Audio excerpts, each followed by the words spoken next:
آج پاکستان کے مستقبل کے بارے میں ہر محفل میں تشویشناک باتیں سننے کو مل رہی ہیں۔ عوام بے یقینی کا شکار ہو چکے ہیں اور حکمرانوں کو جھولیاں پھیلا پھیلا کر صرف بد دعائیں دے رہے ہیں۔ عالمی ادارہ صحت WHO کی رپورٹ کے مطابق پاکستان میں ہر 5واں شخص نفسیاتی مرض کا شکار ہو چکا ہے۔ ڈپریشن سے متاثرین کی تعداد سب سے زیادہ ہے، اور کیوں نہ ہو، حکومت عوام کو دونوں ہاتھوں سے لوٹ رہی ہے اور تاجر عوام کو دونوں ہاتھوں سے لوٹ رہے ہیں۔ آپ دیکھ رہے ہیں سچائیاں نمرہ عروج کے ساتھ۔ دکانداروں نے عوام کا باقاعدہ خون چوسنا شروع کر دیا ہے۔ حکومت اگر کسی چیز کی قیمت میں 1 کلو گرام پیچھے 20 روپے کا اضافہ کرتی ہے تو دکاندار طبقہ اس چیز کی قیمت میں 1 پاؤ کے پیچھے 20 روپے سے بھی زیادہ اضافہ کر دیتا ہے، اور یہ تناسب ہر چیز میں ہے، یعنی وہ پیٹرول ہو، آٹا، گھی، چینی، دالیں، سبزیاں وغیرہ وغیرہ، جو بھی ضروریاتی زندگی کی اشیاء ہیں، سب میں اسی تناسب سے اضافہ ہوتا ہے۔ تو عوام ڈپریشن کا شکار نہ ہو تو کیا ہو؟ ناظرین، آج کل سیاسی حالات بھی بہت ہی زیادہ ڈپریشن کی طرف لے کے جاتے ہیں۔ میں مانتی ہوں کہ کچھ لوگ سپورٹ کرتے ہیں PTI کو، کچھ لوگ سپورٹ کرتے ہیں مسلم لیگ نون کو، کچھ لوگ تحریک لبیک کو، کچھ لوگ MQM کو، کچھ لوگ پیپلز پارٹی کو، لیکن اس کا یہ مطلب ہرگز نہیں کہ وہ لوگ آپس میں ہی ایک دوسرے کے ساتھ جھگڑا کریں۔ اتنے گھروں میں ان چیزوں کو لے کر جھگڑے دیکھنے میں آ رہے ہیں، اور اوپر سے حکومت مستقل رہنے والی ہے یا نہیں، الیکشنز ہوں گے یا نہیں، اس چیز کی علیحدہ سے ٹینشن، ڈپریشن عوام میں۔ ایون ایک گھر میں رہنے والے 2 لوگ مختلف پارٹیز کو سپورٹ کرتے ہیں، اس کے ساتھ بھی ڈپریشن بڑھتا چلا جاتا ہے۔ آج کل نیوز دیکھ لیں، ٹی وی جیسے ہی پلے کرتے ہیں نا، بس ڈپریشن کے اندر انسان چلا جاتا ہے، ڈپریشن میں ہی گھسا چلا جاتا ہے۔ اور اوپر سے اب فی الحال موجودہ حکومت نے جو مہنگائی کر دی ہے، پیٹرول کی قیمتوں میں اضافہ کیا گیا، گیس اب جن گھروں میں کبھی نہیں جاتی تھی ان گھروں میں بھی جانا شروع ہو گئی ہے۔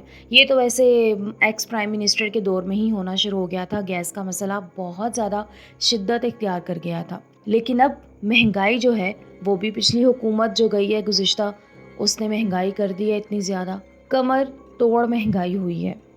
اس کو اب واپس آتے ٹائم تو کچھ لگے گا، پتہ نہیں واپس آئے گی بھی یا نہیں آئے گی۔ کمر توڑ مہنگائی اور بے روزگاری نے عوام کی رات کی نیند اور دن کا چین غارت کر دی ہے۔ کوئی دن جاتا ہوگا جب حکومت کی طرف سے کسی نہ کسی ضروری چیز کی قیمت میں اضافے کا اعلان نہیں ہوتا ہوگا، جو عوام کی تکلیف میں مزید اضافے کا سبب نہ بنتا ہو۔ اگر صحت کا ذکر کیا جائے تو صحت کے حوالے سے ہمارا ملک بے پناہ مسائل کا شکار ہے۔ اب موجودہ پنجاب حکومت نے وزیر اعلیٰ پنجاب کی نگرانی میں سمجھتی ہوں کہ انہیں اس شعبے کو اب ان کی نگرانی میں دے دینا چاہیے کہ وہ اس کی اصلاح کریں، توجہ دیں اس طرف، جس کے مثبت نتائج بھی سامنے آئیں۔